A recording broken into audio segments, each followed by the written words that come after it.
बदलापूर शहरात बुधवारी रात्री झालेल्या गॅस गळती प्रकरणी महाराष्ट्र प्रदूषण नियंत्रण मंडळानं टिन्को केमिकल्स या कंपनीला क्लोजर नोटीस बजावली आहे। तर दुसरीकडे बदलापूर पूर्व पोलिसांनी या कंपनीविरोधात सुमोटो गुन्हा दाखल केलाय। टिन्को कंपनीत बुधवारी रात्री पोटॅशियम कार्बोनेट आणि पोटॅशियम क्लोराईडचं नायट्रिक ॲसिड सोबत मिश्रण करण्याची प्रक्रिया सुरू असताना रिॲक्टरमध्ये गॅस तयार झाला। यावेळी कूलिंग आणि स्क्रबिंग स्टीम निकामी झाल्यानं नायट्रोजन डाय ऑक्साईड वायू हवेत पसरला। यामुळे बदलापूर शहरात नागरिकांना त्रास झाला।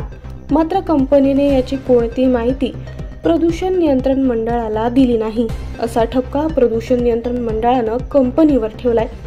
तसंच पुढील आदेश मिळेपर्यंत कंपनीने कोणत्याही प्रकारचं उत्पादन करू नये अशा आशयाची क्लोजर नोटीस महाराष्ट्र प्रदूषण नियंत्रण मंडळाने विभागीय अधिकारी डॉक्टर राजू राजपूत यांनी टिन्को कंपनीला बजावली आहे।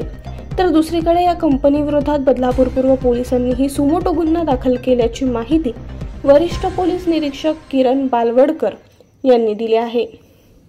त्या ठिकाणी जी टिन्को केमिकल कंपनी आहे, कंपनीमध्ये पोटॅशियम नायट्रेट आणि नायट्रिक ॲसिड आणि पोटॅशियम कार्बोनेट रिॲक्टरच्या सहाय्याने मिक्स केले जाते, परंतु ते योग्य प्रकारे झालेले नाही आणि त्यामुळे तो NO2 बाहेर पडला आणि त्यामुळे वातावरण दूषित झालं होतं आणि त्या संदर्भात आम्हाला गुन्हा दाखल करणं आवश्यक वाटलं आणि तो आम्ही तात्काळ दाखल करण्यात आलेला आहे। हा विषारी वायू हा का बाहेर पडला याच्या अनुषंगाने आम्ही पूर्ण खात्री केली, चौकशी केली आणि त्याच्यामध्ये हलगर्जीपणा, वातावरणात आरोग्यास अपायकारक करणे आणि विषारी पदार्थाचे निष्काळजीपणा हाताळणे किंवा तो हाताळणे याच्याबद्दल आणि यंत्रसामुग्री त्या संदर्भात जी पाहिजे ती त्यांनी न वापरणे किंवा तिचा वापर न करणे या कारणास्तव त्यांच्यावरती आम्ही तिथला जो सुपरवायझर होता त्याच्यावर आणि तिथला जो टेक्निकल कामगार होता त्याच्यावर आम्ही गुन्हे दाखल केलेला आहे।